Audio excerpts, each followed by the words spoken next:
Welcome to Dhana's recipe book. இன்னைக்கு நம்ம வாழைப்பூ வடை எப்படி நல்லா மொறுமொறுன்னு டேஸ்டியா செய்யலாம் அப்படிங்கறத பார்க்க போறோம். இந்த வாழைப்பூ வடை ரொம்பவே ஹெல்தியானதும் கூட. வாங்க வீடியோல போய் அதை எப்படி செய்யலாம்னு பார்க்கலாம். அதுக்கு முன்னாடி சேனலை இப்பதான் நீங்க ஃபர்ஸ்ட் டைம் பாக்குறீங்க அப்படின்னா சேனலை லைக் பண்ணுங்க, ஷேர் பண்ணுங்க, சப்ஸ்கிரைப் பண்ணுங்க. மறக்காம பக்கத்துல இருக்க பெல் ஐகானை கிளிக் பண்ணிட்டு ஆல் ஆப்ஷனை எனேபிள் பண்ணிக்கோங்க. வாங்க வீடியோக்குள்ள போகலாம். ஃபர்ஸ்ட் நம்ம ஒரு கப் கடலைப்பருப்பை நல்லா கழுவி சுத்தம் பண்ணிட்டு அதை ஒரு 30 to 40 நிமிஷம் வரைக்கும் ஊற வைக்கணும்.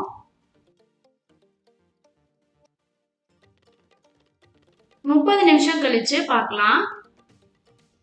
கடலைப்பருப்பு நல்லாவே ஊறி இருக்கு. இப்ப இதை நம்ம தண்ணியெல்லாம் வடிச்சு எடுத்து வச்சுக்கலாம்.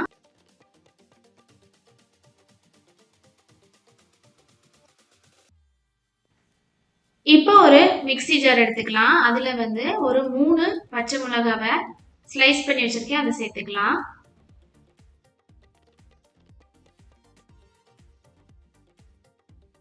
அதுக்கப்புறம் ஒரு 3 பல் பூண்டை கட் பண்ணி வச்சிருக்கேன், அதையும் சேர்த்துக்கலாம்.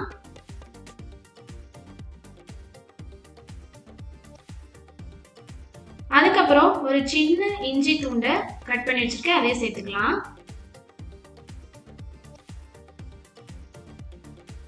இப்ப இதை நம்ம லைட்டா இந்த மாதிரி அடிச்சு எடுத்துட்டு வந்துடலாம்.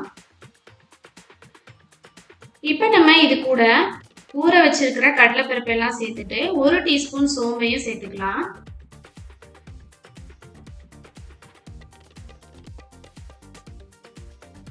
இப்ப இதை நம்ம கொரகொரப்பா இந்த மாதிரி அரைச்சு எடுத்துக்கலாம். ரொம்ப நைஸா அரைக்காம இந்த அளவுக்கு அரைச்சு எடுத்துக்கலாம்.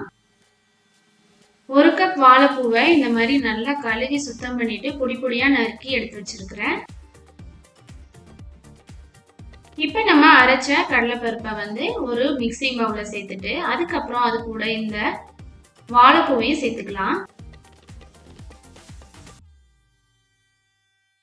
இப்ப இது கூட கருவேப்பிலை ஒரு கொத்தை இந்த மாதிரி சின்ன சின்ன கட் பண்ணி சேர்த்துக்கலாம். அதுக்கப்புறம் கொத்தமல்லியும் இதே மாதிரி கட் பண்ணி வச்சிருக்கிற அதையும் சேர்த்துக்கலாம். தேவையான அளவு உப்பு சேர்த்துட்டு நல்லா மிக்ஸ் பண்ணிக்கலாம்.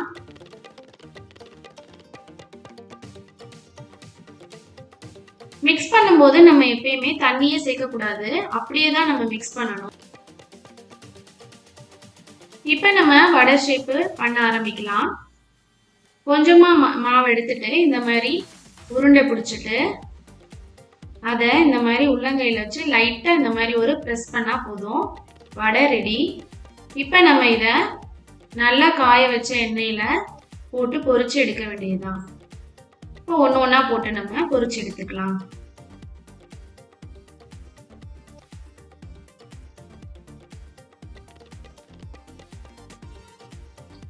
நாம இதை செய்யும் போது ஸ்டவ் மீடியம் ஃப்ளேம்லயே இருக்கணும்.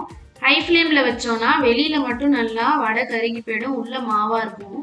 அதனால மீடியம் ஃப்ளேம்லயே வச்சு நம்ம வடைய நல்லா கோல்டன் ப்ரௌன் கலர் வந்தோடனே வெளியே எடுத்துடலாம்.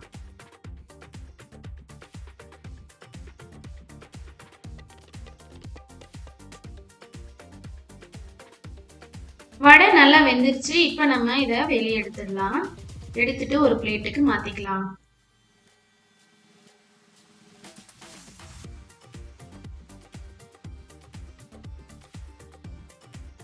இதே மாதிரி மீதி இருக்கிற எல்லா மாவுலையும் வடை செஞ்சு நம்ம ஃப்ரை பண்ணி எடுத்துக்கலாம்.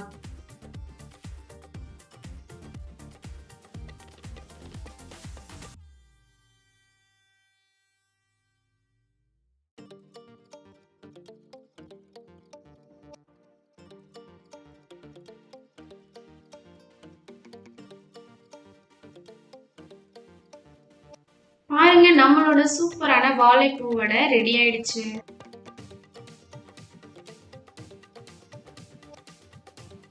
இப்ப நம்ம இத சூடான டீயோட சர்வ் பண்ணிடலாம்.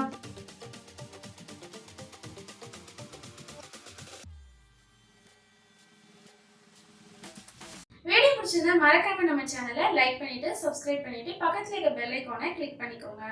நம்ம சேனல்ல ஏற்கனவே வாழைப்பூ வச்சு பக்கோடா எப்படி செய்யலாம் அப்படிங்கிற வீடியோவும் நான் அப்லோட் பண்ணியிருக்கேன். ஸோ அதோட லிங்கை நான் இங்கே ரெக்டாங்குலர் பாக்ஸ்ல கொடுக்குறேன், நீங்க போய் செக் பண்ணிக்கோங்க. உங்களை இன்னொரு சூப்பரான வீடியோல சந்திக்கிறேன். அது வரைக்கும் பை பை.